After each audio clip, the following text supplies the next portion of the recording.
சமூகத்துல நாங்கள் வந்திருக்கிறோம் இயேசப்பா. மனிதனுடைய வார்த்தை கேட்க அல்லடானே, என் தகப்பனுடைய வார்த்தையை கேட்க வந்திருக்கிற எங்க மத்தியில என் தேவ ஆவியானவர் என் பேசுங்க நாங்கள் கேட்கிறோம் டாடி. இயேசு கிறிஸ்து நாமத்தில் சுகத்தை கேட்ட என் சின்ன நல்ல தகப்பனே, ஆமென். மறுபடியும் வாசிப்போம். நம்மிடத்தில் அன்பு கூர்ந்து தமது ரத்தத்தினாலே நம்முடைய பாவக்கரையை நம்மை கழுவி தம்முடைய பிதாவாகிய தேவனுக்கு முன்பாக நம்மை ராஜாக்களும் ஆசாரியமாக்கின அவருக்கு மகிமையும் வல்லமையும் என்றென்றும் உண்டாயிருப்பதாக. ஹல்லேலூயா. இங்க பாத்தீங்கன்னா கர்த்தருடைய வார்த்தை இவ்விதமாக சொல்லுகிறது, இயேசுப்பா நம்ம மேல வைத்த அன்புனால அவருடைய ரத்தத்தை நம்மளுக்காய் கொடுத்தார். ஹல்லேலூயா. அவர் பாவமே அறியாத ஒரு மனுஷன். ஹல்லேலூயா. இந்த உலகத்துக்கு பாவம் அறியாத மனுஷன் நம்முடைய பாவங்களுக்காக அவருடைய சிங்காசனத்தை விட்டு இறங்கி வந்தார். ஹல்லேலூயா. எதற்காக இறங்கி வந்தார் என்று சொன்னா அவருடைய ரத்தத்தை நம்மளுக்காய் கொடுக்கும்படியா. அவருடைய ரத்தத்தை சிந்தினால்தான் இந்த உலகத்தினுடைய மனுஷனுடைய பாவங்கள் தீர்க்கப்படும். ஹல்லேலூயா. இந்த உலகத்துல பாத்தீங்கன்னா நிறைய பேர் இந்துஸ்ல எல்லாம் பண்ணுவாங்க, ஒரு ஆடியோ இல்லையோ கோழி எல்லாம் பலியிடுவாங்க. எதுக்குன்னா பாத்தீங்கன்னா அவருடைய பாவங்களை நிவர்த்தி செய்யணும் என்று சொல்லிட்டு பழைய பாடல கொடுத்து பாத்தீங்கன்னா மிருகங்கள் எல்லாம் பலியிடுவாங்க. எதுக்குன்னா அவருடைய பாவத்தை நிவர்த்தி செய்யணும் என்று சொல்லி. ஆனா இப்போ இருக்கிற காலகட்டம் நியூ டெஸ்டமென்ட்ல இருக்கிற புதிய பாடல இருக்கிற நம்மளுக்கு நம்முடைய பாவங்களை இயேசு கிறிஸ்து அவரே இறங்கி இந்த உலகத்துல பலியாடி அவருடைய ரத்தத்தை நமக்காய் சிந்தினார். ஹல்லேலூயா. அவருடைய விலையேறப்பெற்ற ரத்தத்தை நமக்காய் கொடுத்து நம்மை மீட்டுக் கொண்டார். ஹல்லேலூயா. நம்ம எந்த கிரியையும் செய்யல. ஹல்லேலூயா. எந்த ஒரு பலியும் செலுத்த வேண்டாம். ஏனென்றால் நம்முடைய பாவங்கள் எல்லாமே கர்த்தருடைய ரத்தத்தினால அவர் நம்மை கழுவி நம்மை மீட்டுக் கொண்டார். ஹல்லேலூயா. இதெல்லாம் கர்த்தருடைய வார்த்தை சொல்லுகிறது. எதற்காக அவர் ரத்தம் சிந்தினார் என்றால் நம்ம மேல வைத்த அன்பினார். ஹல்லேலூயா. என் பிள்ளை அவர் நம்ம மேல அன்பு வைத்த நிமித்தம் அவர் நமக்காய் ரத்தம் சிந்தினார். ஹல்லேலூயா. பிதாவுக்கு முன்பாக நம்மை ஒரு ராஜாவாகவும் ஆசாரியாகவும் நிறுத்தும்படி கர்த்தர் இந்த காரியத்தை செய்தார். ஹல்லேலூயா. அவருடைய மகிமையோ வல்லமையோ இதன் மூலமாய் வெளிப்படுத்துது. ஹல்லேலூயா. இங்க பாத்தீங்கன்னா நம்மளுடைய வாழ்க்கையில இயேசுப்பா அநேகமான ஆசீர்வாதத்தை கொடுத்திருக்கிறார். அப்படிதானே? இந்த உலகத்துல கூட நம்ம நிறைய ஆசீர்வாதங்களை தேடுகிறோம். எனக்கு இப்படிப்பட்ட வாழ்க்கை வேணும், இப்படிப்பட்ட லைஃப் வேணும், இவ்வளவு நான் நல்லா இருக்கணும், நான் குறைவா இருக்க கூடாதுன்னு ஆசீர்வாதமா இருக்கணும், என் பிள்ளைகள் எல்லாம் நல்ல ஒரு நிலைமையில இருக்கணும், ஆசீர்வாதமா இருக்கணும்னு சொல்லி நம்ம அநேக பிரயாசப்படுவோம். ஹல்லேலூயா. ஆனா அதெல்லாம் காட்டிலும் நம்ம சிலுவை கிட்ட இருந்து வருகிற ஆசீர்வாதம் ரொம்ப மேலான ஆசீர்வாதம். ஹல்லேலூயா. அவர் ரத்தத்தினால வருகிற ஆசீர்வாதம் இன்மையில மட்டும் இல்ல மறுமையிலும் நம்மளுக்கு ரொம்ப விலையேறப்பட்டதா இருக்கு. ஹல்லேலூயா. இந்த உலகத்துடைய ஆசீர்வாதங்கள் எல்லாம் ஒரு நாள் அழித்து போகும், ஒரு நாள் கடந்து போகும், ஒரு நாள் நம்மளை விட்டு செல்லும். ஹல்லேலூயா. எதுவுமே நிலையே இல்லை. ஹல்லேலூயா. இன்னைக்கு நல்லா இருப்பாங்க, நாளைக்கு நல்லா இருக்க மாட்டாங்க. ஹல்லேலூயா. உலகத்துடைய ஆசீர்வாதங்கள் எல்லாம் தனித்து போகும். ஹல்லேலூயா. நிலையற்று போகும். இன்னைக்கு ஒரு 10,000 ரூபாய் வாங்கினா அதே ஆள் நாளைக்கு ஒரு 8,000 ரூபாய் வாங்குவாங்க. ஹல்லேலூயா. சம்பளம் ஒருத்தர் 20,000 ரூபாய் வாங்கினா ஒருத்தர் 40,000 ரூபாய் வாங்குவாங்க. ஹல்லேலூயா. இன்னைக்கு ஆசீர்வாதங்கள் நிலை இல்லாமல் இருக்கு. ஹல்லேலூயா. உலகத்துடைய ஆசீர்வாதங்கள் நிலையற்று போகும். ஆனா கர்த்தருடைய சிலுவையிலிருந்து நம்மளுக்காய் சிந்தப்படுகிற ரத்தம், அந்த ஆசீர்வாதம் நமக்கு என்றென்றுமாய் இருக்கிறது. ஹல்லேலூயா. இங்க பாத்தீங்கன்னா சிலுவையில இருந்து நம்மளுக்கு 7 விதமான ஆசீர்வாதங்கள் கடந்து வருகிறது. எடுத்து வாசிப்போம். எபேசியர் 1ஆம் அதிகாரம் 7ஆம் வசனம்.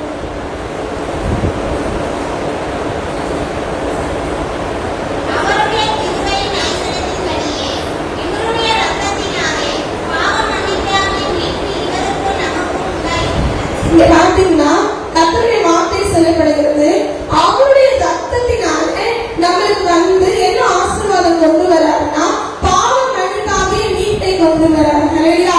ஒருத்தர் மனிதனுடைய பாவத்தை யாருன்னா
எபிரேயர் 9:14.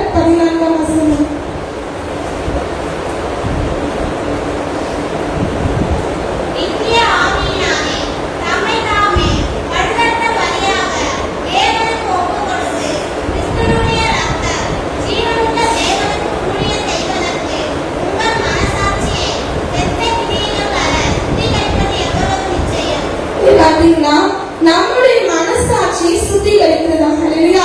அவருடைய ரத்தம் நம்முடைய மனசாட்சி சுத்திகரித்து அவருடைய வேலையை செய்யும்படியாக பயன்படுத்துகிறார். ஹல்லேலூயா. எல்லாருடைய மனசாட்சி ஒண்ணு இருக்கும். ஹல்லேலூயா. அந்த மனசாட்சியை கர்த்தர் அவருடைய ரத்தத்தினால சுத்திகரித்து அவருடைய வேலையை செய்யும்படியாக கர்த்தர் நமக்கு கிருபை செய்கிறார். இன்னொரு அதிகாரத்தை எடுத்து வாசிப்போம். ரோமர் 5:9. இப்படி நான் அவருடைய ரத்தத்தினாலே நீதிமான்கள் ஆக்கப்பட்டிருக்க கோபனாக்கி நீங்களாக்கி அவரால் நம்ம ரட்சிக்கப்படுவது அதிக நிச்சயம் அல்லவா? ஹல்லேலூயா. அவருடைய ரத்தத்தினாலதான் நம்ம ஒவ்வொருவரும் ரட்சிக்கப்பட்டிருக்கோம். ஹல்லேலூயா. அவருடைய ரத்தம் நம்மளுக்காய் சிந்தப்பட்டதுனால்தான் நம்ம எல்லாருமே இந்த நாளில் ரட்சிக்கிற வஸ்திரத்தை உடுத்தி நம்ம ஆலயத்தில் அமர்ந்திருக்கிறோம். ஹல்லேலூயா. அவருடைய ரத்தம் சிந்துதல் இல்லாமல் ரட்சிப்பு இல்லை. ஹல்லேலூயா. ஒவ்வொரு மனிதனுக்கும் ரட்சிப்பு உண்டு. எப்படி என்றால் கர்த்தருடைய ரத்தம் அந்த கிராஸ்ல சிந்தப்பட்டதுனால நம்ம ஒவ்வொருவரும் ரட்சிக்கப்பட்டிருக்கிறோம். இன்னொரு அதிகாரத்தை எடுத்து வாசிப்போம். வெளிப்படுத்தின சுவிசேஷ புஸ்தகம் 12ஆம் அதிகாரம் 11ஆம் வசனம்.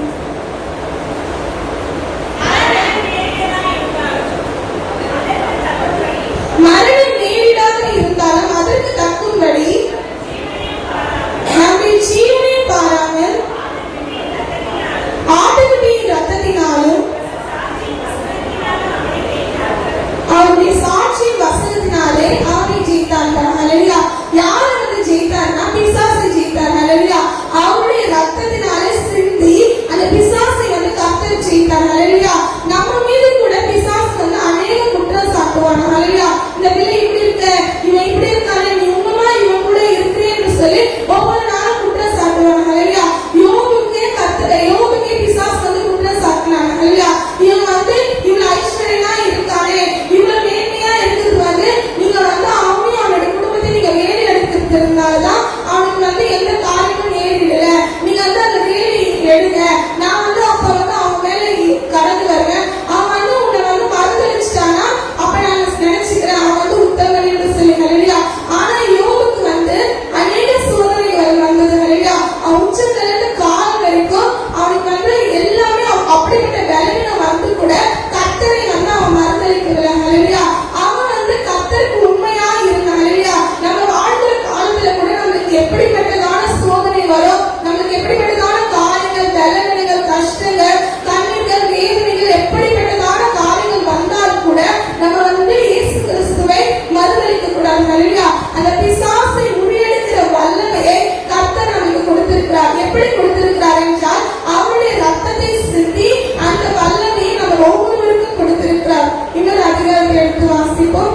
கொலோசியர் என்ற புஸ்தகம் 1ஆம் அதிகாரம் 20ஆம் வசனம்.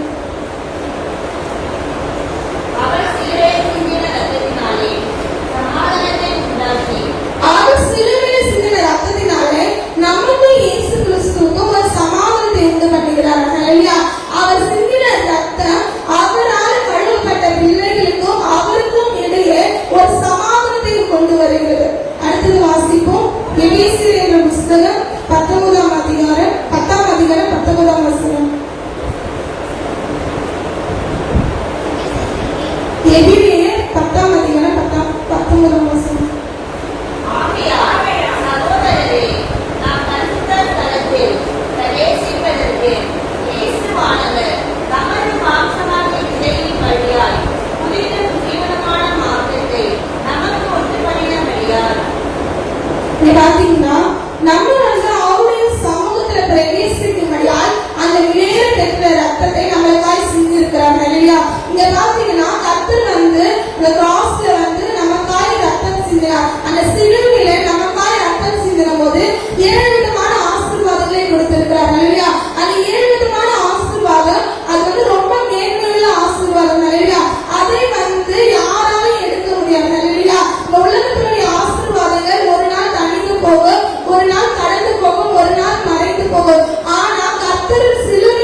கொடுக்கிறார்.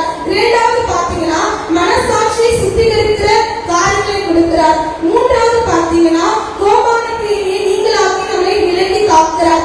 நான்காவது பாத்தீங்கன்னா அவருடைய ரத்தத்தினால பிசாசை ஜெயிக்கிற காரியத்தை நமக்கு கொடுக்கிறார்.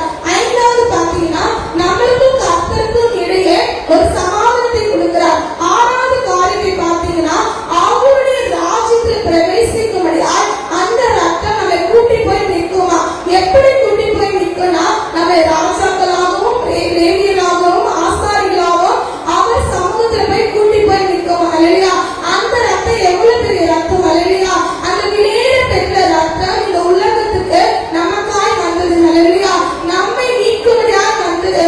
நம்மளை வந்து இந்த உலகத்துல அப்படியே விட்டு போக இயேசுவா வந்து கடந்து வரல. அல்லையா, என் பிள்ளைகள் என் கூடயே இருக்கணும்னு சொல்லி மறுபடியும் வரப்போகிறார். அல்லையா, அந்த ரத்தத்தினால கழுவப்பட்ட நம்ம ஒவ்வொருவரும் இந்த 7 விதமான பிளெஸிங்கை நம்ம சுதந்திரத்துக்கு கொள்ளுவதா இருக்கணும். அல்லையா, இந்த வெறும் 40 நாள் மட்டும் இல்ல, இயேசு கிறிஸ்துவோட ரத்தத்தை வீசுகிறது. அல்லையா, நம்ம வாழ்நாள் முழுவதுமா அந்த ரத்தத்தை நம்ம நினைக்கிறவர்களா இருக்கணும். அந்த ரத்தம் சிந்துதல்தான் நம்ம ஒவ்வொருவரையும் நம்ம அமர்ந்து இருக்கிறோம். அல்லையா, அவருடைய ரத்தம் சிந்துதல் இல்லாம இருந்துச்சுன்னா நம்ம வந்து அப்படியே மண்ணோட மண்ணாய் போயிருப்போம். அல்லையா, நம்ம எங்க இருந்திருப்போனே தெரியாது. அல்லையா, இந்த நாளில் நம்ம ஒவ்வொருவரையும் அமர்ந்து இருக்கிறோம் என்று சொன்னால் அந்த நாளில் இயேசு கிறிஸ்து அந்த கல்வாரி சிலுவையில உங்களுக்காகவும் எனக்காகவும் அவருடைய விலையேற பெற்ற ரத்தத்தை சிந்தினார். அல்லையா, அந்த விலையேற பெற்ற ரத்தத்தினால கழுவப்பட்ட நம்ம ஒவ்வொரு நாளும் அந்த ரத்தத்தை வந்து நம்ம நினைக்கிறோம். எனக்காக நீங்க சிந்தினீங்க ஏசப்பா, எனக்காக நீங்க வந்து உங்களுடைய விலையேற பெற்ற ரத்தத்தை சிந்தினீங்க, அதற்கு நான் வாக்குறுதலா இருக்கணும். ஒவ்வொரு நாளும் உங்களுடைய ரத்தத்தினால கழுவுங்க என்று சொல்லி நம்ம அனுதினம் ஜெபத்துல இருக்கணும். அல்லையா, நம்ம அனுதினமும் பரிசுத்தமாக்கப்படணும். அல்லையா, யாருமே இந்த உலகத்துல வந்து யாரும் வாழ்றவங்க பரிசுத்தவான்களே இல்லை. ஒவ்வொருக்குள்ளும் ஒவ்வொரு குறை இருக்கு. அல்லையா, அந்த குறைகளை நம்ம நீக்குகிறது கர்த்தருடைய ரத்தம் ஒன்றேதான். இன்னொரு அதிகாரத்தை எடுத்து வாசிப்போம். கலாத்தியர் 3ஆம் அதிகாரம் 13ஆம் வசனம்.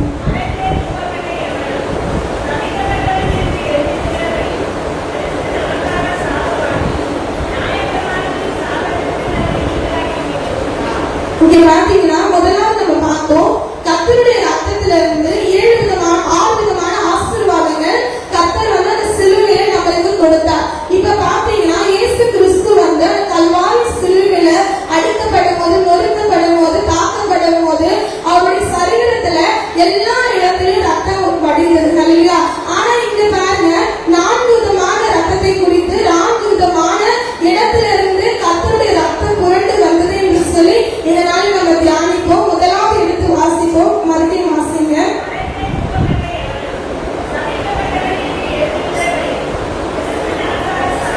கிறிஸ்து நமக்காக சாபமாகி நியாய பிரமாணத்தின் சாபத்திற்கு நம்மை நீங்களாக்கி மீட்டுக் கொண்டார். இல்லையா, இங்க பாத்தீங்கன்னா கிறிஸ்து இயேசு நமக்காய் சாபமானார். இல்லையா, நியாய பிரமாணத்தின் சாபத்தை எல்லாவற்றையும் அவர் வந்து நீங்களாக்கி நம்மளை விடுவித்தாரா. இந்த உலகத்துல பாத்தீங்கன்னா சொல்லுவாங்க, உன் தலையெழுத்து வந்து நீ வந்து உங்க பெற்றோர்கள் செஞ்ச பாவம், உன் தலையில இருக்குது வந்து உங்க முன்னோர்கள் செஞ்ச பாவம் நிறைய பேர் சொல்லுவாங்க. ஆனா அந்த பாவம் எல்லாம் வந்து நம்ம ஒண்ணுமே செய்யாது. ஏனென்றால் கர்த்தராகிய இயேசு கிறிஸ்து அந்த நாளில் கர்த்தர் வந்து அவருடைய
ஹalleluya.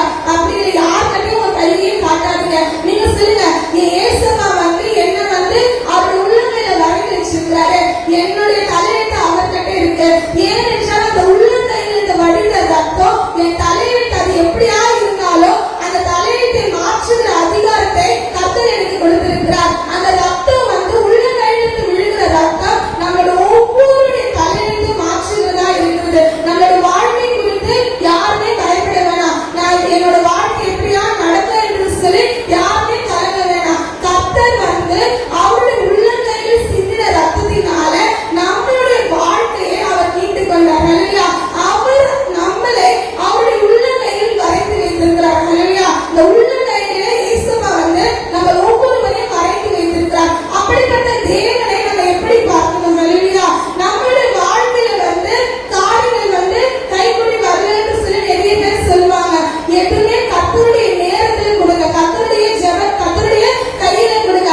அவர் வந்து எல்லா காரியங்களும் வாங்கி செய்வார். இன்னொரு அதிகாரத்தை எடுத்து வாசிப்போம். ஆதியாகமம் 2ஆம் அதிகாரம் 21ஆம் வசனம். அப்பொழுது தேவனாகிய கர்த்தர் ஆதாமுக்கு அயன் நித்திரையை வரப்பண்ணினார். அவன் நித்திரை அடைந்தான்.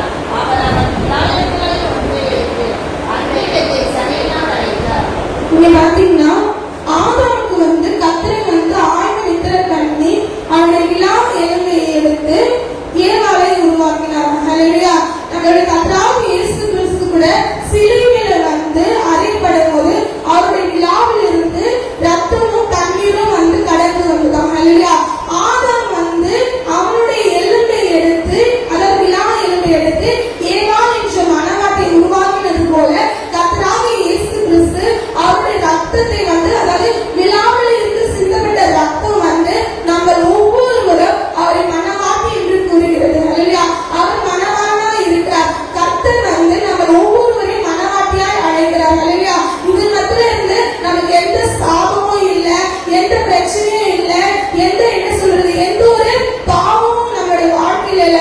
ஏனென்றால் நம்ம ஒவ்வொருவரும் கர்த்தரால ரத்தத்தினால கழுவப்பட்டவர்கள். ஹalleluya. அவருடைய ரத்தத்தினால கழுவப்பட்ட நம்ம அவருடைய விலா எலும்பாய் இருக்கிறோம். ஹalleluya. அவர் வந்து மனவாளனா இருக்கிறார். நம்ம ஒவ்வொருவரும் மனவாட்டிகளாய் இருக்கிறோம். இன்னொரு அதிகாரத்தை எடுத்து வாசிப்போம். லூக்கா என்ற சுவிசேஷ புஸ்தகம் 10ஆம் அதிகாரம் 19ஆம் வசனம்.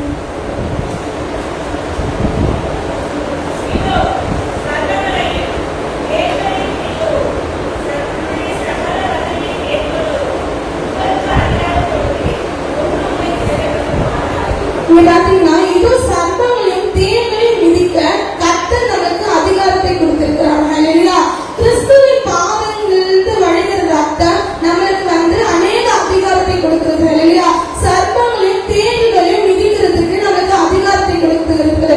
பிசாசுடைய வல்லமையை மிதிக்கிறதுக்கு கர்த்தருடைய ரத்தம் நமக்கு வந்து அதிகாரத்தை கொடுத்திருக்கிறது. எதுக்கு வந்து இயேசுவோட காலில் இருந்து ரத்தம் வழிகிறது என்று சொன்னா நம்மளுடைய எல்லா நம்மளை விழத்தக்கதான வர காரியங்களை எல்லாவற்றையும் மிதிக்கிறதுக்கு தான் கர்த்தர் வந்து இயேசு கிறிஸ்து வந்து அந்த கல்வாரி சிலுவையில அவருடைய பாதங்களில் விழுகிற ரத்தம் நம்மளுடைய எல்லா காரியங்களையும், நமக்கு எதிராகிற சூழ்ச்சிகளை, நமக்கு எதிராகிற காரியங்களை, பிசாசுடைய காரியங்களை எல்லாவற்றையும் மிதிக்கிறதுக்கு கர்த்தர் நமக்கு அதிகாரத்தை கொடுத்திருக்கிறார். கடைசியாக ஒரு அதிகாரத்தை எடுத்து வாசிப்போம். 1 பேதுரு 1ஆம் அதிகாரம் 19ஆம் வசனம்.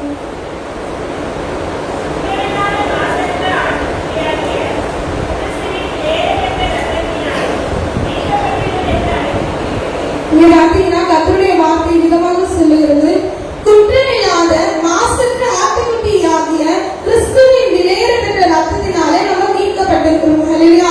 அவருடைய ரத்தம் குற்றமில்லாத ஒரு ரத்தம். ஹalleluya. அந்த ரத்தத்தினாலே நம்ம வந்து மீட்கப்பட்டிருக்கிறோம். ஹalleluya. அவருடைய விலையேறப்பட்ட ரத்தத்தினால நம்ம ஒவ்வொருவரும் மீட்கப்பட்டிருக்கிறோம். ஹalleluya. அந்த கல்வாரி சிலுவையில இயேசு கிறிஸ்து நமக்காய் ரத்தம் சிந்தினார். ஹalleluya.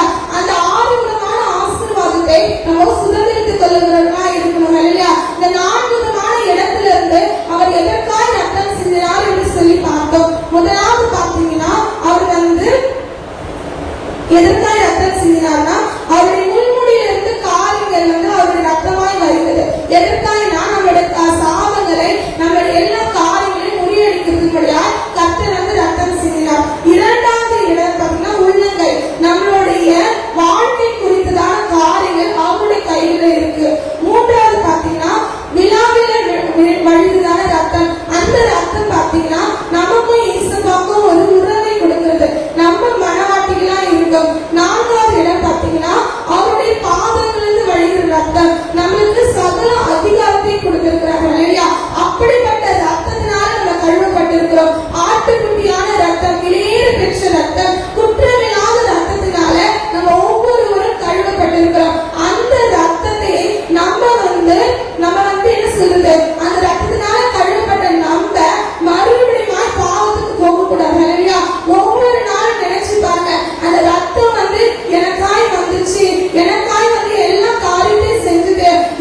எப்பொழுதும் புதிய மனுஷனுக்குள்ளா இருக்கணும். ஹல்லேலூயா.